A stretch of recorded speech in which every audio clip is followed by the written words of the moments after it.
Hello po! Magandang araw! Composting sa maliit na container ang ating gagawin po ngayon. Narito po ang mga materials na kakailanganin natin ngayon. Container, papel, dry leaves, gulay na bulok, itlog, balat ng itlog, balat ng gulay, at plastic na kakailanganin natin mamaya. Nilagyan na nga po natin ng butas ang container para po mas madaling pasukan ng hangin at mas madaling makompose ang mga materials. Una po natin ilalagay ang aking mga ginunting na papel. Medyo marami po ang ating ilalagay na papel. Sunod na po, ilalagay po natin ang mga bulok na gulay.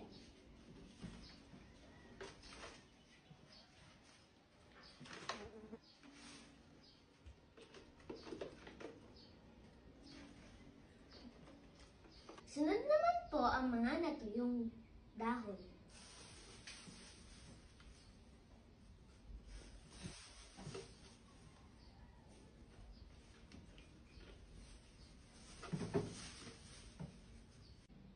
Uulitin lang po natin ang proseso ng paglagay.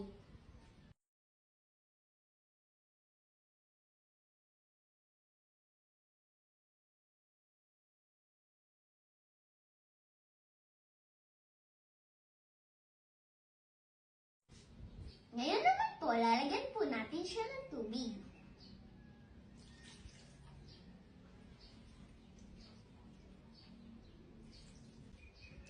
Ngayon naman po, lalagyan po siya natin ng takip.